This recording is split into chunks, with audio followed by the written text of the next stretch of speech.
All right, we're getting some pullback off those highs. So I have been in a short here since the mid-teens.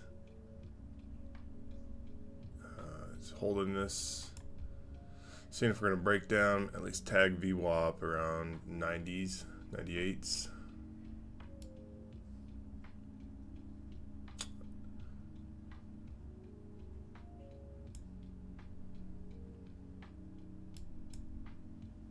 See if we can take it out here. I'm a little bit in the green just to be covered, just in case.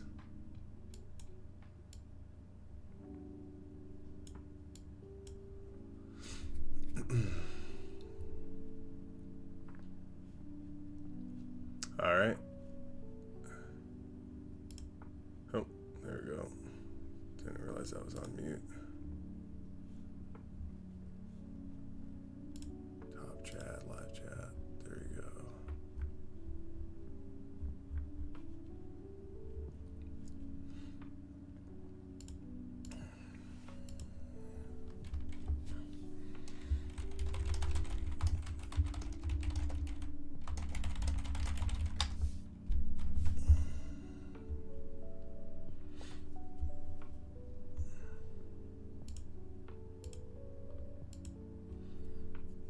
Found some support right on VWAP for the RTH session. See if this holds or breaks through.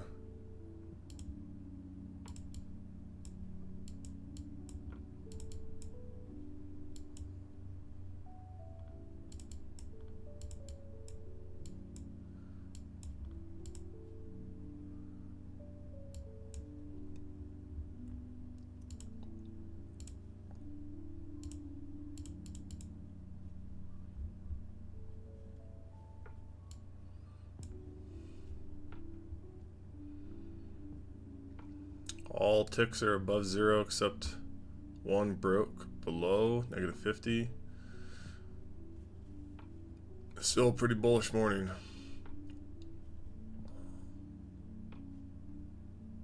We'll see if we get any kind of trend change here. I'm going to box in this first 15 minutes of price.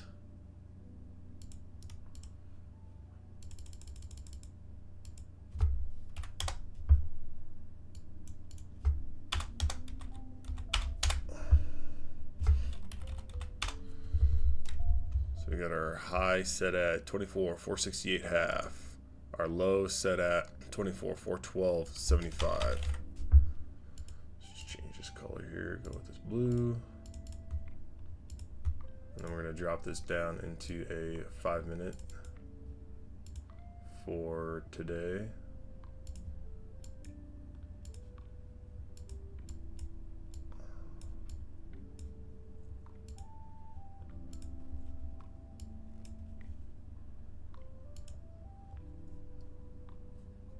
Switch over to the ES. Get the same box set.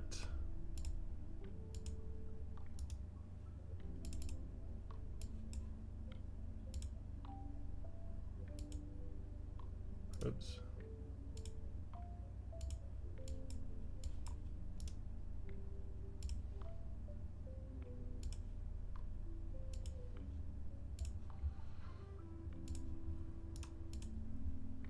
I might be coming in for another entry here. So kind of just watching both here. So low is 6665s. High 6673.25.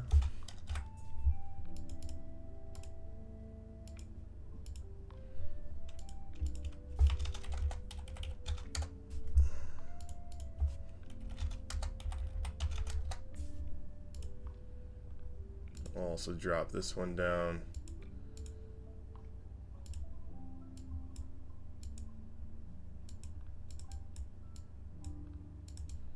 So we got both on the 5-minute. We got a breaker forming up on the NQ. Take the, sorry, let's actually show the extended. Take the highlight off. Make it a little easier to see. Go.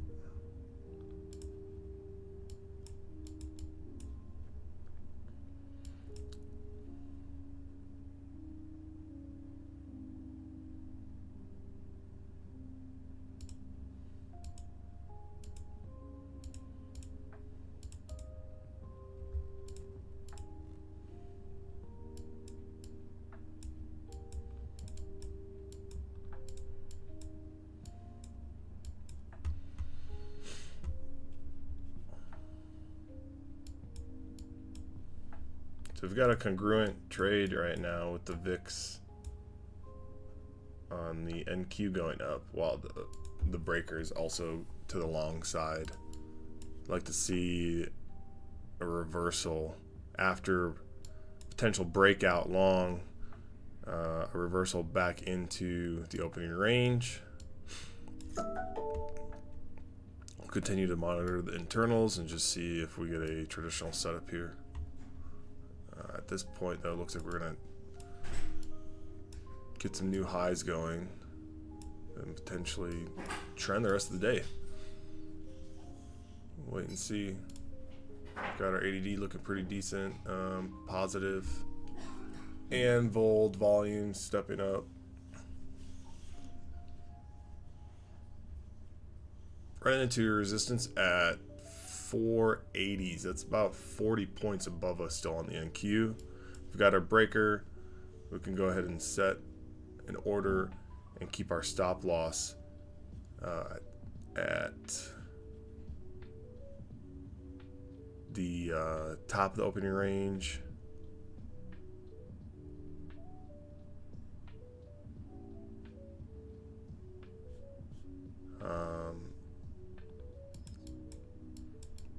Let's see here.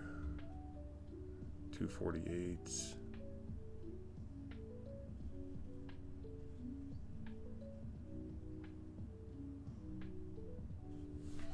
Let's go and switch into the actual contract here.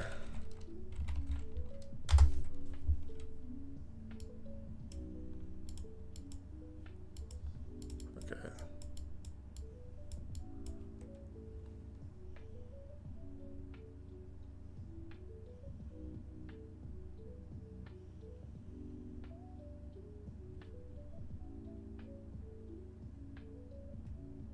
You can tell there's already a gap between the contract and the the old and new contracts.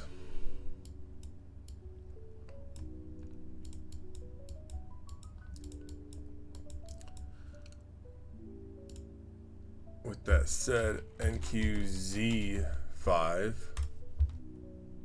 is where I would be looking to place a trade.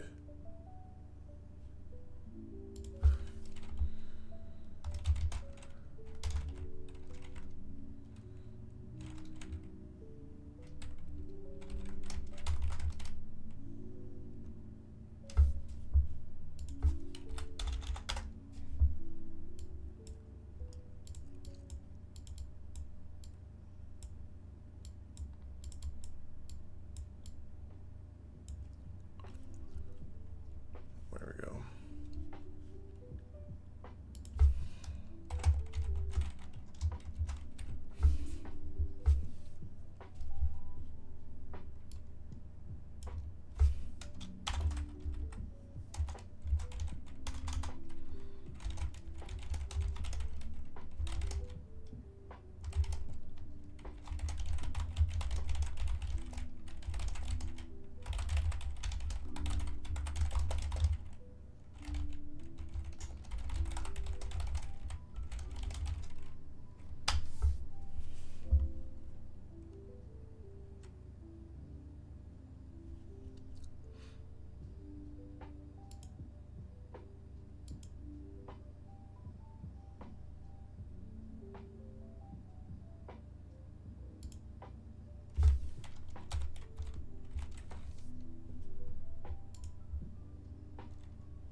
Got a good 5-minute breaker on the ES.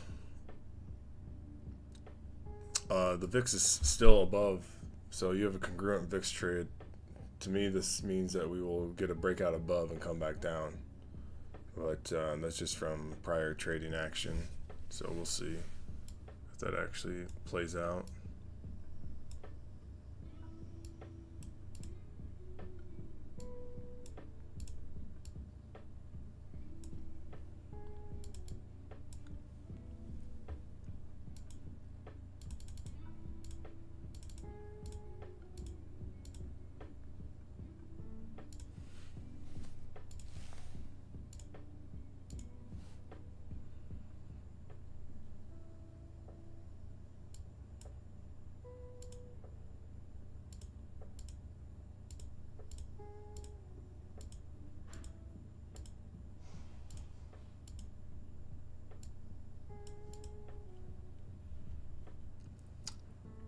$24.5 are pretty close.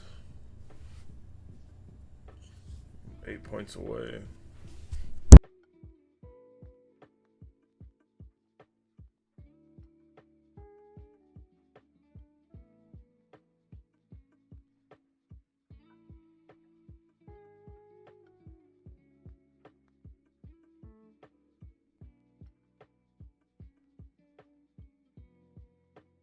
For certain. Let's get to Jim and stop trading. First overlooked deal, CoreWeave with NVIDIA, $6.3 billion, where CoreWeave has the right to interrupt the contract. This is to sell data center, the whole, whatever you want to rent a data center. This is very good for CoreWeave. That's why CoreWeave is up so much. What do they have the right to do? They have the right to basically, under terms of instances where the company's data center capacity is not fully utilized, NVIDIA pays. But if it is, and they have a lot of demand, then CoreWeave gets to interrupt it and sell it itself. Okay. It's going to be it's a great template. Tonight is Apple night. A lot more with Tim Cook. I think some of it is really revelatory. This stock, I think, is correctly acting. Correctly? It's acting correctly today. Based on what you know is coming and... Well, right. I have no inside information. I just would tell you that when you watch it, you're not going to think, oh boy, I better sell Apple. You're more likely to think, I'm going to hold my Apple, because I don't like short-termism. Yeah, Apple's a good Dow stock today as opposed to NVIDIA, which was the laggard. Well, I mean, NVIDIA, we have David's all over that. He was all over Mellanox when the deal was first made. Remember, 5 years ago, you talked about it endlessly. Endlessly. Really that boring. Israeli company, wasn't Bored it? the heck out of Oh, yeah, I did. Jim, we'll see you tonight. Mad Money, 6 p.m. Eastern Time, as we are above 6,600 by about 11 or 12 points. We're back in 3.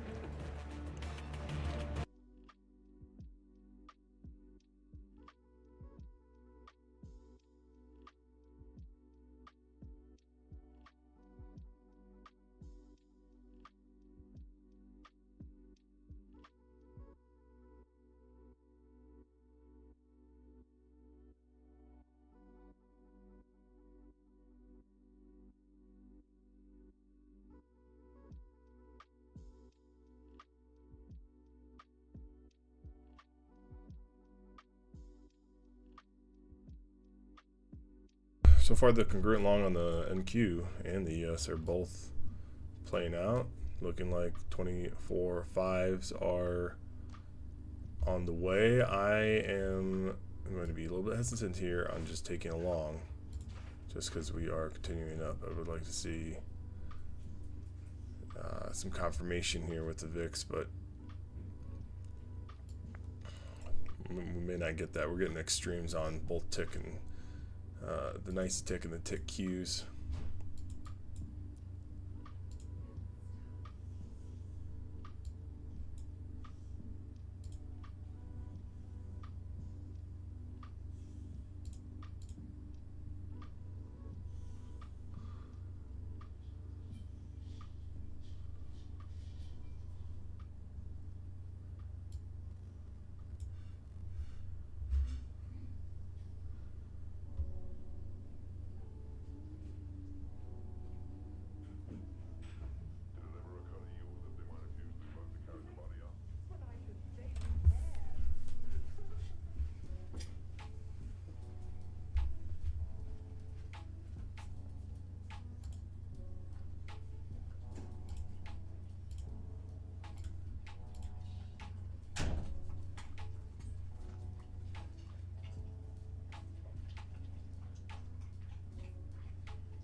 So we broke 24.5s and immediately came right back down. Maybe looking for a short here.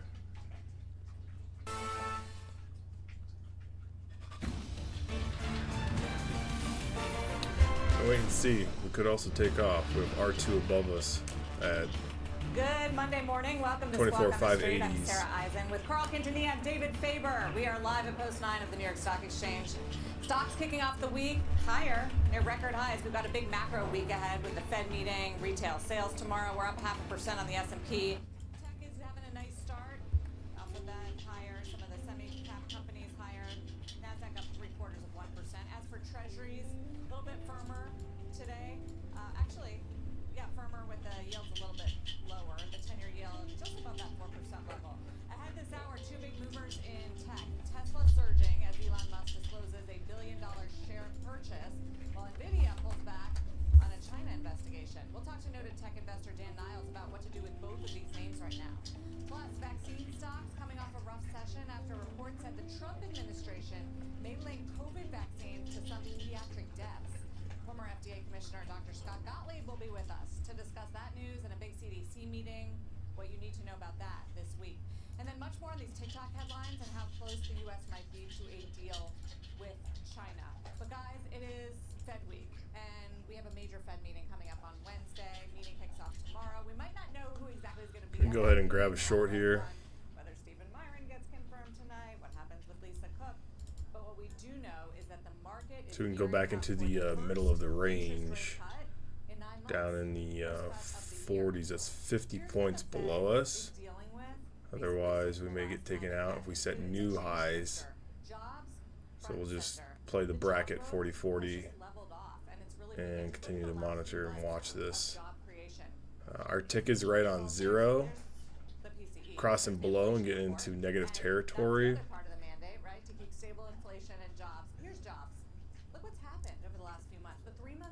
Just sit here and continue to watch.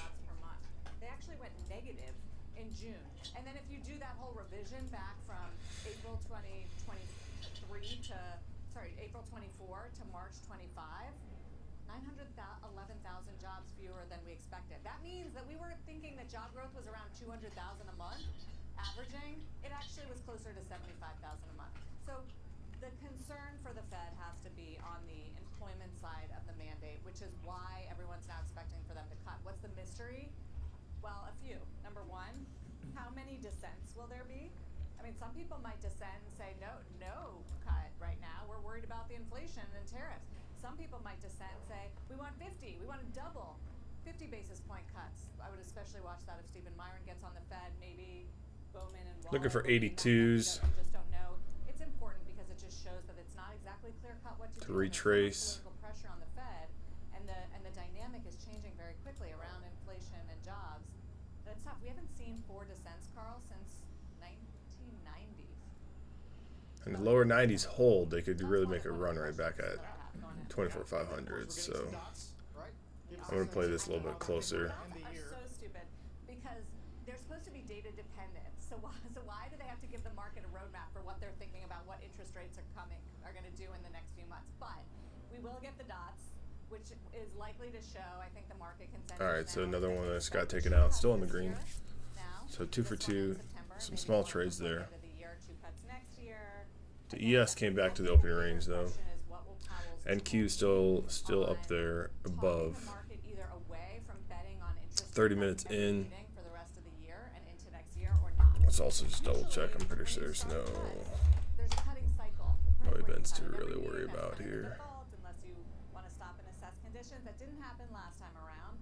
And given look, now we can show the PCE. This is what the Fed targets on inflation. I mean, there's been a little bit of trickle through from the tariffs into prices. ES is back in the opening range. Not in a widespread way. We can go ahead and continue to go with the short into the lower 80s. But we're not at 3%. I mean, PCE last was 2.6%. It's not 2%, which is where they want it to be, but it's not 3%, which you might have thought with all these tariffs they were going to get inflation. That just hasn't materialized. Instead, we've gotten job weakness. Let's turn to trade, of course, this morning as the president says ongoing negotiations between the U.S. and China in Europe have, quote, gone very well. And the Treasury Secretary saying that a framework has been reached for 2 OTFs on the 3 minutes. Red. Hey, Megan. Hey guys, good morning. So that's exactly right. The president making those comments earlier this morning on Truth Social, where he also mentioned he'll be speaking with President Xi on Friday of this week. He said their relationship remains a very strong one. It does appear that we'll have to wait for that call to get more details on the TikTok deal. Secretary Bessent told reporters in Spain this morning that the framework is for the company to switch to U.S.-controlled ownership, but that President Trump Looks like lower 90s are holding the details on the NQ, we believe we have an at least for the moment. just subject to the leader's approval. So if you need to extend it by some period of time just to get it signed, etc., that's one thing. But we're not going to be in the business of having repetitive extensions. We have a deal. If there's some extension needed just to get it signed, etc., that's one thing. But there's just no ongoing extensions. It would not have been extended without a framework. The biggest question now, guys, in my mind is whether the leaders might meet in person later this year and whether they would do it either on the sidelines of the APEC summit in South Korea or whether Trump would go to China. So getting a TikTok deal was seen as one major precursor to even letting that meeting go forward, but it's not the only friction that's outstanding. They're sort of piling up now. There's those new accusations against NVIDIA this morning, with China saying it violated anti-monopoly laws. There's 2 new Chinese probes into U.S. semiconductors over the weekend. And then the U.S. on the other side added... Looks like the 90s are holding through. Looks like some new highs are coming into play. Put tariffs on China over Russian oil. See if we can get a surge. A lot for them to work through before any sort of meeting gets locked in. Guys. Megan, as I sort of discussed earlier, I've been following the TikTok saga for more than 5 years now. It was over 5 years ago, August of 20, when we first had the potential ban under the then Trump administration. I believe that's right. And who the buying group may be. But, do we know? We don't know yet what the Chinese have to say about whether they've reached a framework, correct? That's right. We'll hear from them at 11 a.m. Eastern, so just a little under an hour from now, we're going to hear from the Chinese side. And you're right that it's interesting that they came out to say they believe they have a deal, but again, they're using this fuzzy language of a framework of a deal, and they're not giving us the details. And they're saying we probably have to wait until Friday. That means we have to get some sort of temporary extension since the next deadline is Wednesday before the leaders even speak on Friday. Then they have to confirm the details. So we really don't know yet where this is going. All we have primarily is the president's post saying they believe they have something together. Yeah, and Besson as well. I mean, again, I don't know exactly who's part of this potential buying group, but there's also been an expectation throughout this that a TikTok deal would really come as a part of an overall deal, and that the Chinese would not be willing to allow the algorithm to change hands without that. But this would seem to say that was an incorrect assumption. We don't know that yet. I think we have to see how much else comes out. What Besant did say is that TikTok was the primary focus of the talks this week. It was a relatively quick round of talks compared to some of the previous rounds, that they weren't focused as much on trade and tariffs and export controls as they were just on TikTok this time. My read of it is that they felt like they had to at least get a framework in place before they would even keep going with China. But we're in this stage now with these frictions piling up, as I said, where both sides are kind of posturing and trying to play hardball ahead of a summit because they both want to go into it and come out of it looking strong, looking like they got something concrete and some deliverables. So you're absolutely right that China, I don't think, will agree to any sort of meeting. Over here talking on mute. So I added another contract into that short off of that failed continuation to the upside, leaving the stop losses where they're at. So 40-40 on both. That's 40 ticks. And we can bring those down as our current price continues to go down. Which voted to force the sale to begin with over who controls the algorithm in the U.S.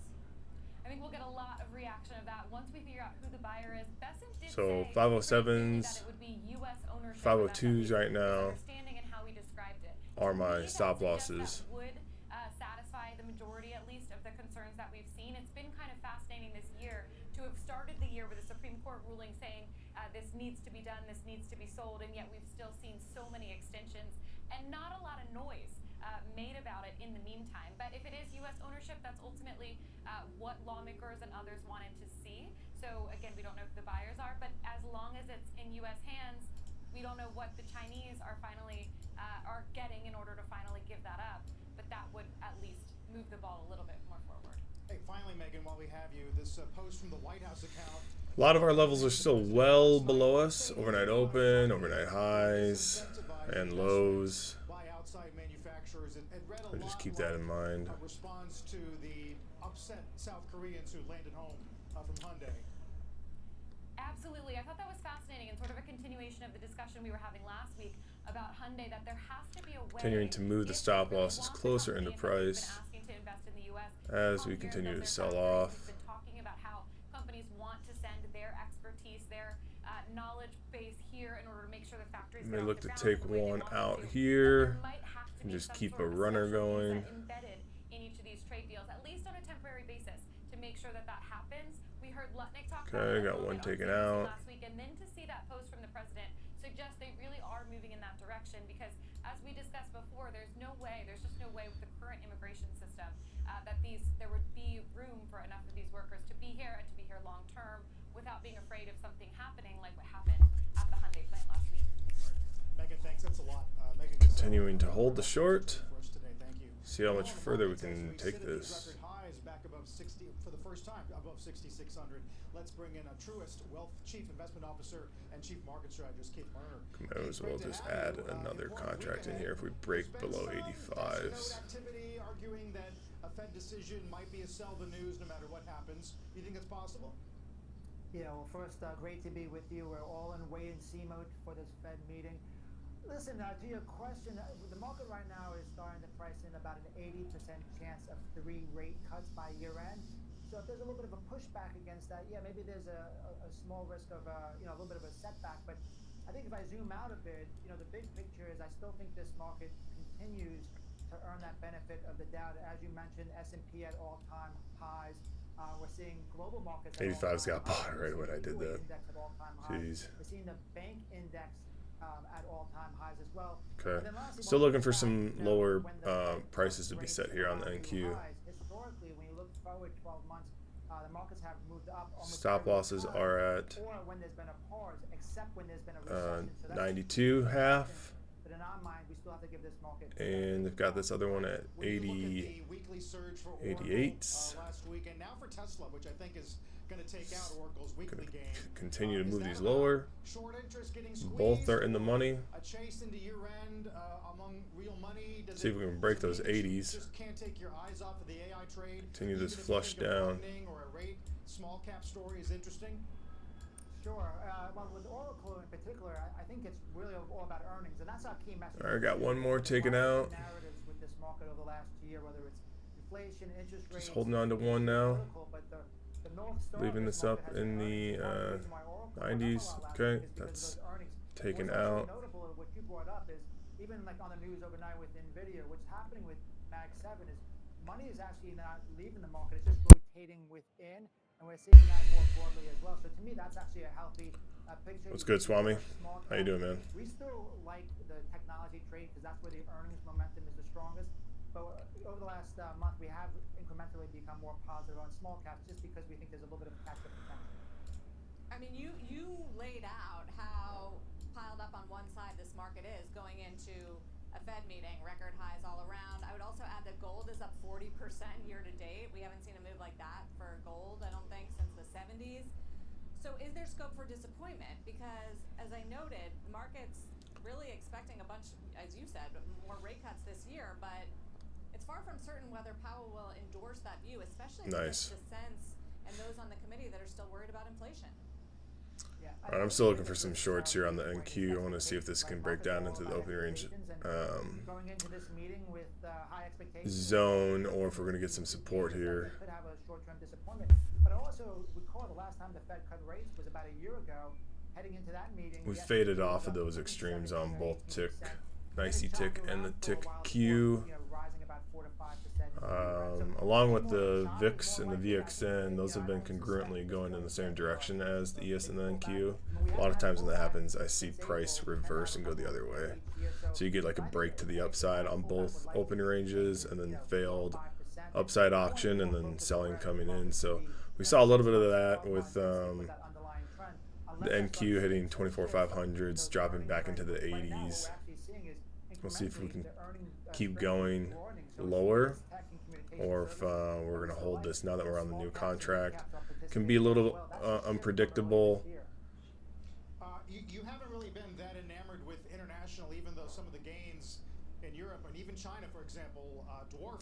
the ones And we also here in the being US. open to a huge gap below us, being above the overnight open, the Asia and London sessions. There's a handful of traders that are seeing those as buy-side liquidity levels being taken out, and so they're looking for shorts. I will say, when you look at what's driving international, it's mainly the currency. In fact, if you look on The ES also has a resistance point at the EFI, the MSCI developed markets, is actually negative. Most of it's been 6,672. related, but big picture, ago, Half? it was back to our thesis of giving this market the benefit of Just the looking at doubt. another chart over here. 90% of global markets that we follow are in uptrends. Japan So I is might back oscillate to around the 40-year plus 70s high, and we are still showing, even with all this geopolitical uncertainty, in with Europe, that value macro- so area again, being USA, lower in the fundamentally, we have a 40s. little bit more exposure than we've had in the past to these But I am in on the NQ, still short. participating. Gonna try to see if we can Keith, good to talk to you. Thanks so much. continue this down into the 70s, bringing my stop Here's losses our roadmap for you for the rest of the hour. further down After into the break, money Dr. and Dave just Manos joins holding, us with thoughts on Tesla's talks, seeing how much China more I headwinds can for scrape Nvidia, up and out of the this. 7 names he likes most right now. Plus, we will talk with the former FDA commissioner, Dr. Scott Gottlieb, about headlines that have hit vaccine-related names Friday and why a bigger catalyst for the group could be coming this week. And a milestone for Alphabet this morning. Trying not to get taken out, but playing this pretty close. In market cap today for the first time. I think once I hit my 500, I'm pretty much chill. I'm gonna close this out. Squawk on the Street continues after this.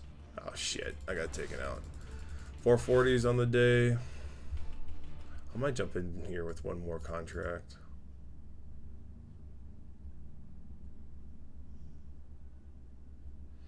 Oh, I always forget to throw the performance down here.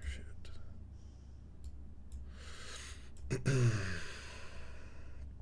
Okay, so we took one loss today, $85. Everything else is still above. My OCD wants me to hit 500, but it's only $60, so I might just relax. We'll see if we can actually break into the opening range on the NQ. It's still holding.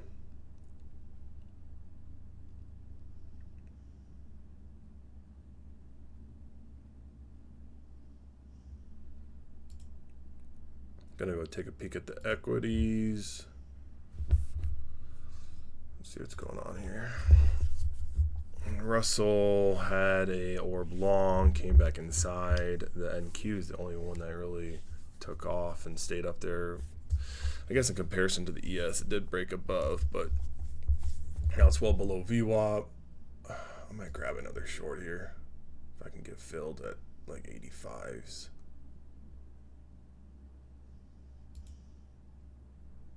I don't know if I'm going to get filled there. Oh, moved it down. Let's see if this actually continues. That might be a shitty entry there. Let's see.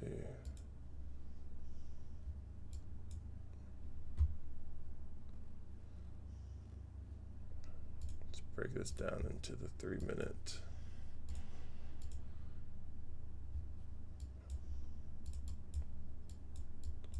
I'd like to see a crash into that opening range on the NQ. Midpoint at 440s. It's still 40 points below us. But if I can just grab my daily target, I'll probably call it a day, which I'm pretty much there now. Oh, don't take me out. Hold on. Oh, there we go. All right, so daily goals hit. Trying to move it in. You little bastard. Every time I try to move the DOM and the price auto adjusts the level. Welcome back. Watching a number of key, Yeah, I think so. I mean, I don't know about huge, but we see a lot of the opening range long breakouts that will eventually come back and tag the mid-range point. When you have the volatility going in the same direction, your fear index measurement essentially is going up. And it's going up because we're hitting all-time highs. It makes it a little bit uncomfortable for many traders. You're going into an area of uncertainty. And this whole morning, the first half hour, everything has been above the zero line and in the extremes on the tick.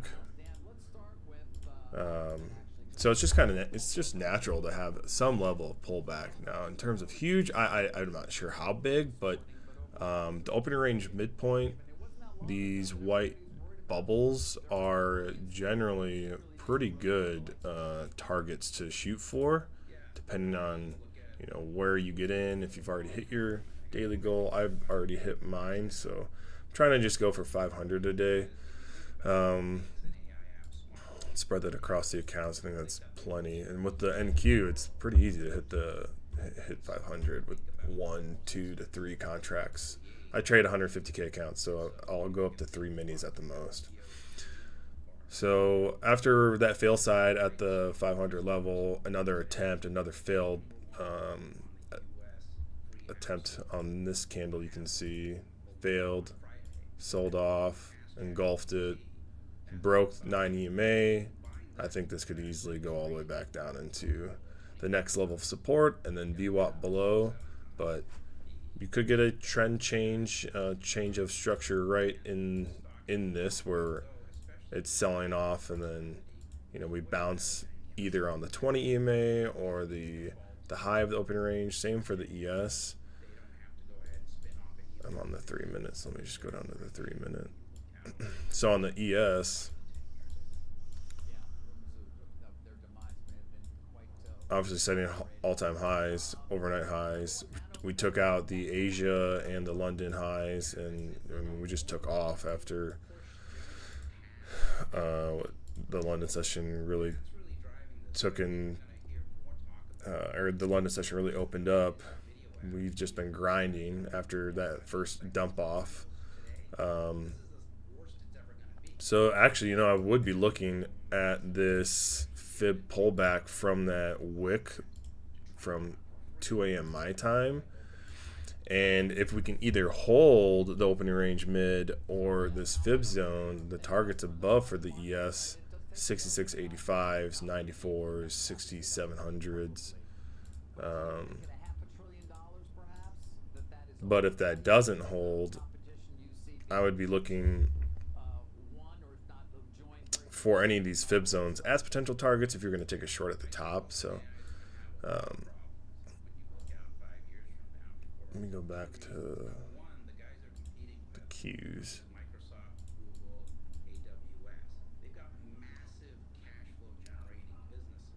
I need to take out all these freaking arrows. Remove.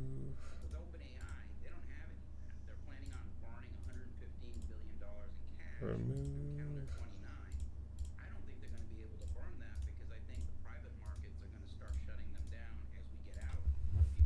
So on the NQ, if we take the low to the high, let me turn the studies back on. Opening range mid still looks pretty solid in the 40s. That's like 30 points below us. I would like to grab another one, but at this point it's kind of greedy. I don't need to put that on. And then again, going back to the ES, I should actually take the low of the overnight session. So technically, if you go all the way down here to 64, and I can fix this, 66.41.75 up to 66.77 3/4, puts that fib zone even below the opening range, but we just broke above again. And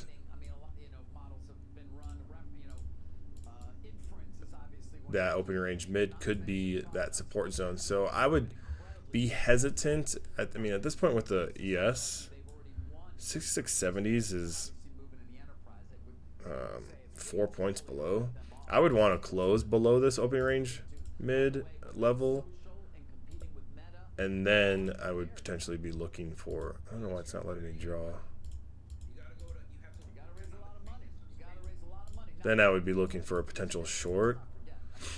But if we keep on getting breakers and the tick continues to stay above 0, which it still is, it's in extremes on the ES, I'd be a little bit hesitant. You could get a failed second attempt right here, similar to how the NQ failed.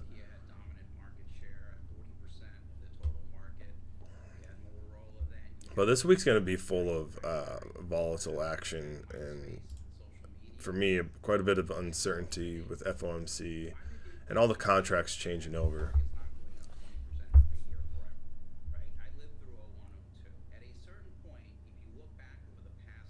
going to pull up this other chart here. 6682s on the ES is R3, so that could be another target here.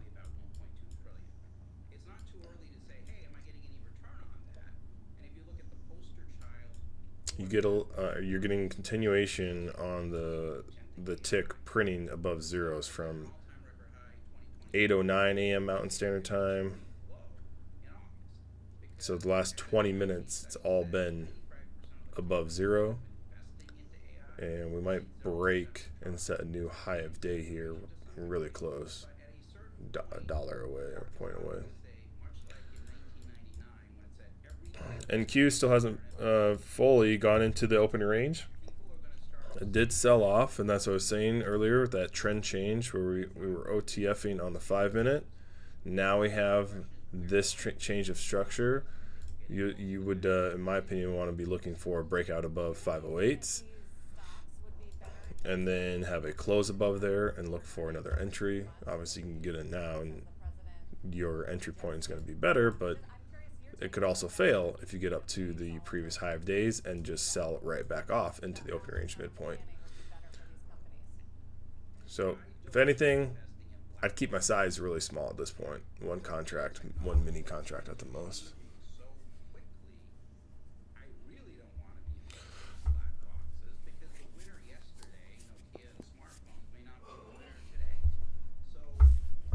I'm gonna get off the mic here though and cook some breakfast before I gotta get into work. I'll keep the streams up here and call out if I get into any other trades. Hope you're having a good Monday, dude. We'll talk to you soon. I'll keep YouTube up all day, and I'll probably just sit in this Discord all day. But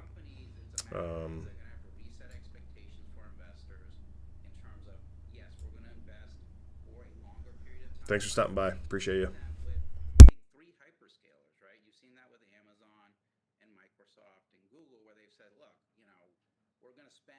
Hundreds of billions of dollars on AI, and we think if we come out being the dominant person, just like coming out of the internet, build up in the late 90s, then there's going to be a lot of profits at the end of it. What I'm saying is not everyone's going to win, and the rest of these companies are going to get cut off from funding because they need to depend on the kindness of strangers to keep growing, right? Those companies, they don't need that.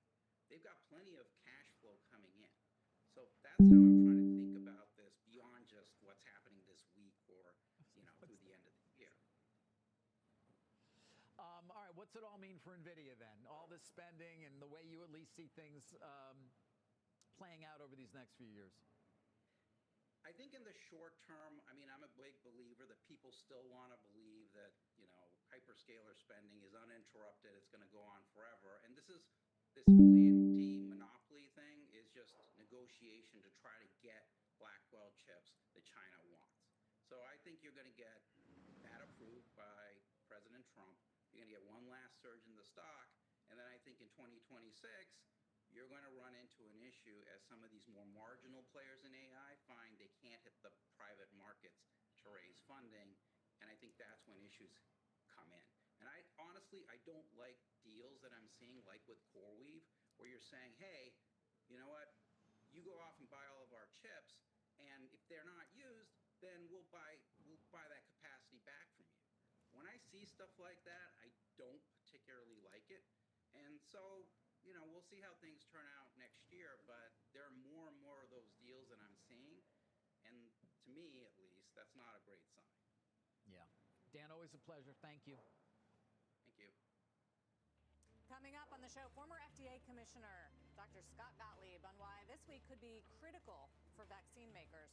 Plus, newly listed crypto exchange Gemini volatile today after initial pop in its public market debut last week, but still below its best levels. More on that straight ahead. And is the Labubu craze cooling off? New details on demand concerns hitting shares of PopMart. That's the parent company this morning. We're all over it when we come back.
here into the hour. Here are three big movers we're watching. Alaska Air announcing they expect quarterly profits at the low end of previous forecasts, citing higher fuel costs and also operational challenges.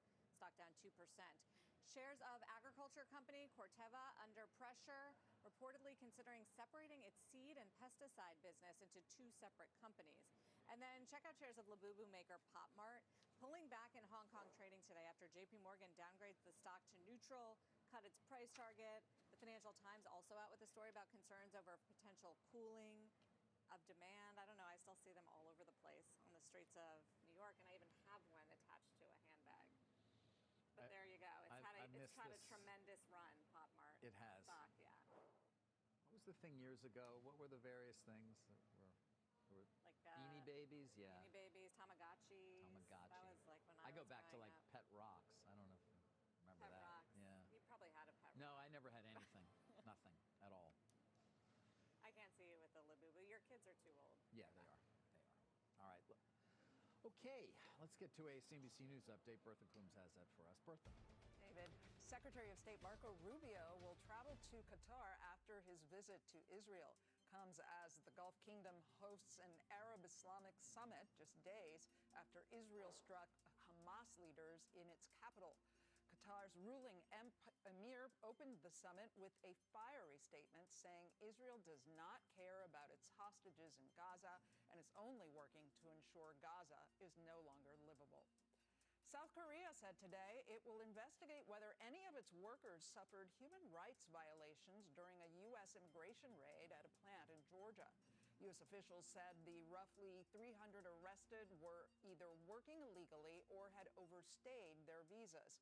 South Korea's president said the raid would discourage future investment in the U.S., while President Trump insisted yesterday the U.S. welcomes foreign companies and their employees. And New York's governor is calling on the Trump administration to order a mediation to avoid a Long Island Railroad strike as workers vote whether to walk off the job later this week. A potential work stoppage would affect nearly 300,000 commuters each day. You know, without the LIRR, get people on the Long Island Expressway, they might never make it to work. Thanks, Bertha. Thanks for that pick-me-up, Bertha Coombs. Coming up after the break, vaccine stocks in focus this week ahead of a key CDC meeting. We'll talk to a former FDA commissioner, Scott Gottlieb, about that news.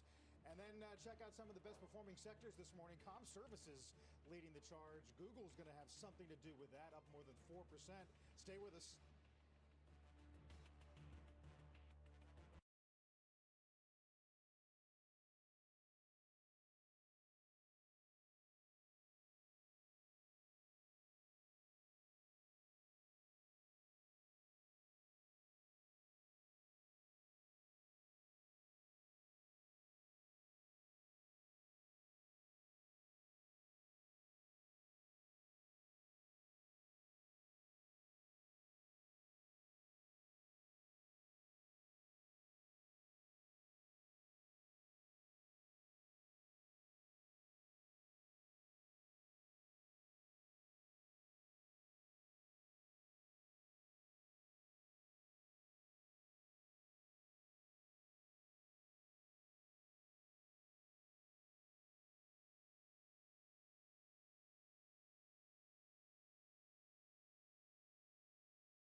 CDC heading into a critical meeting this week.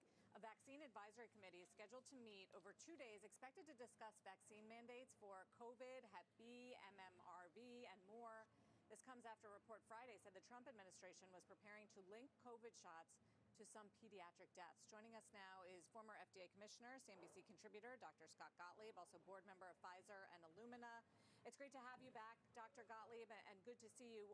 What do you think is most at stake from this CDC meeting this week? Probably the activity with respect to the MMRV vaccine and the hepatitis B vaccine. So MMRV is measles, mumps, rubella, and varicella. So it's a combination vaccine. About 10% of kids in the United States get it.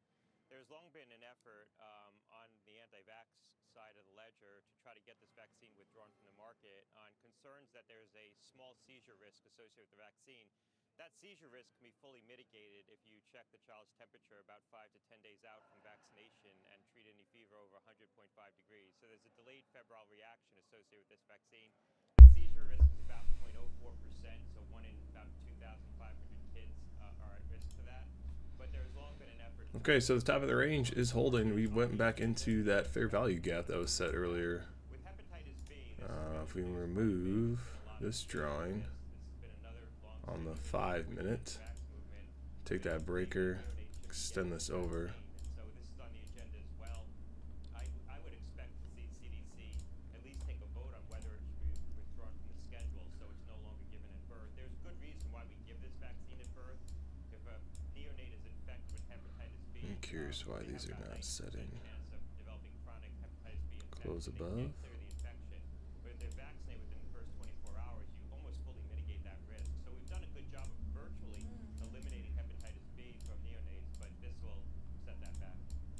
So it sounds like you don't agree if they do make any changes to both of these vaccines. Well, look, the MMR vaccine is a separate issue. You have alternatives with respect to getting MMR and varicella separately. This is a vaccine developed by Merck.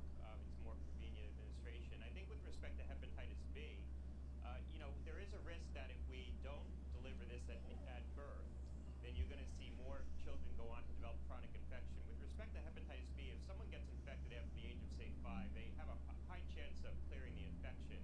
But neonates are uniquely vulnerable. They're unable to clear the infection. And so a lot of the infections that we see in society are people who are infected at birth. There's about 25,000 women a year who are infected with hepatitis B who go on to deliver babies, and those babies are at risk. But if you can deliver that vaccine within the first 24 hours, you almost fully mitigate the risk that the baby's going to go on to develop chronic hepatitis B infection. And once you develop chronic hepatitis B infection, you stand a lifelong risk of cancer, of cirrhosis. About 25% of children who are infected while they're young will go on to die from the infection. And so this has been a multi-decade effort to try to virtually eliminate this infection from society.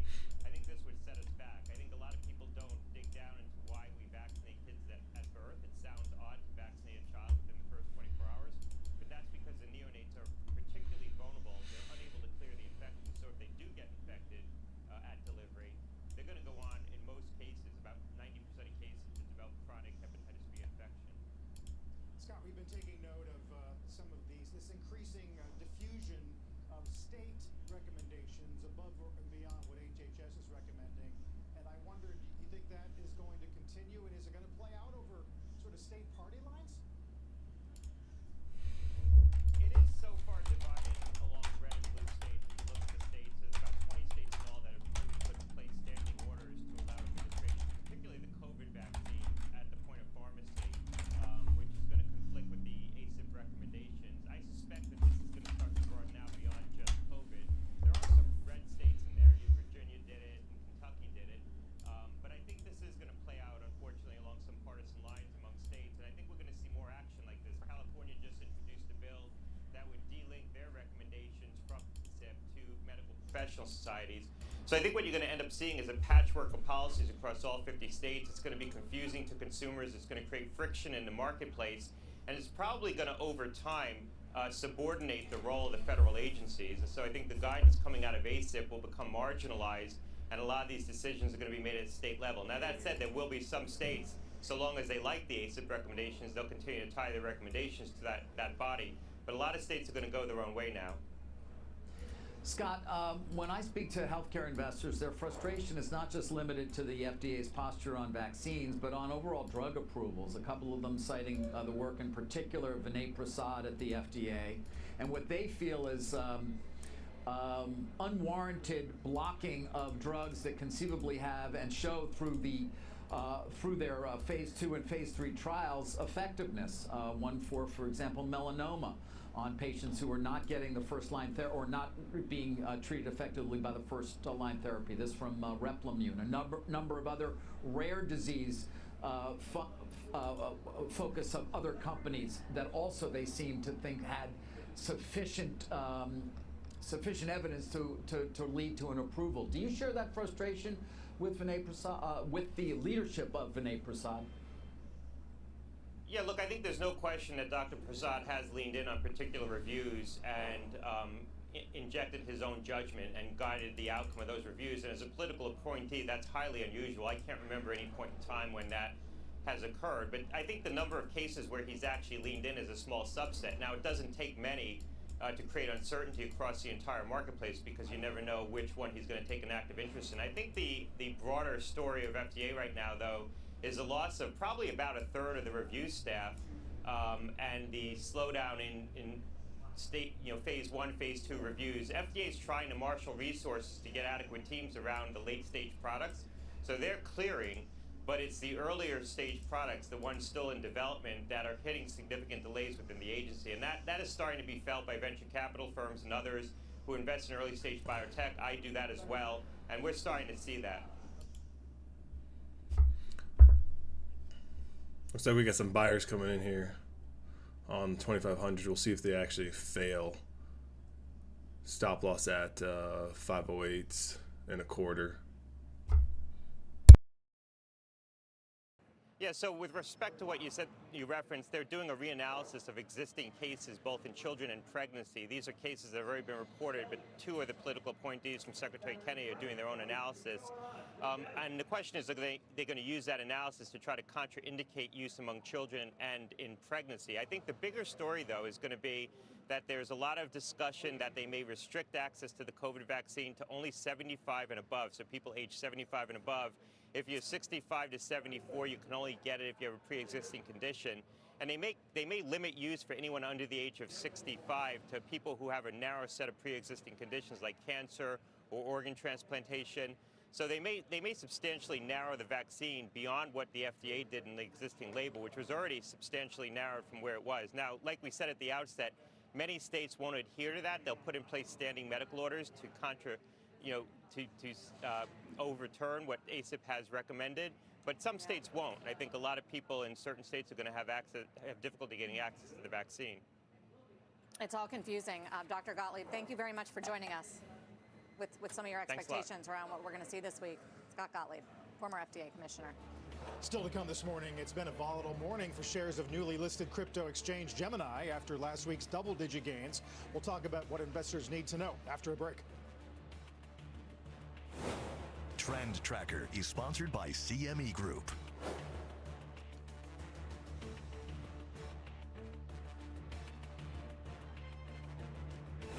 CME Group, where risk meets opportunity.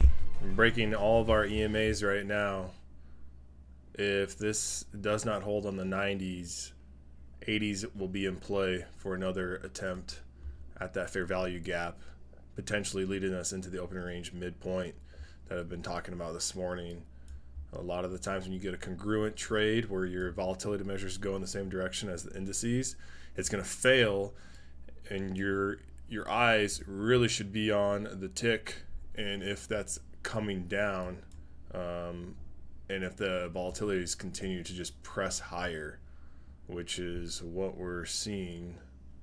In terms of the tick, though, it's still in extremes, so that is going to be a little bit confusing to some newbies. So you need to be watching price action. Price action takes priority over any indicator, whether it's an internal or lagging indicator on your screen.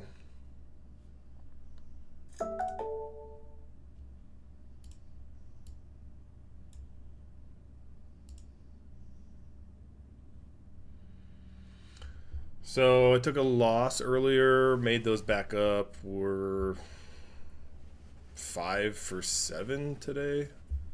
Still thinking that this is going to roll over. I want to be a part of this rollover because I think it's going to be severe.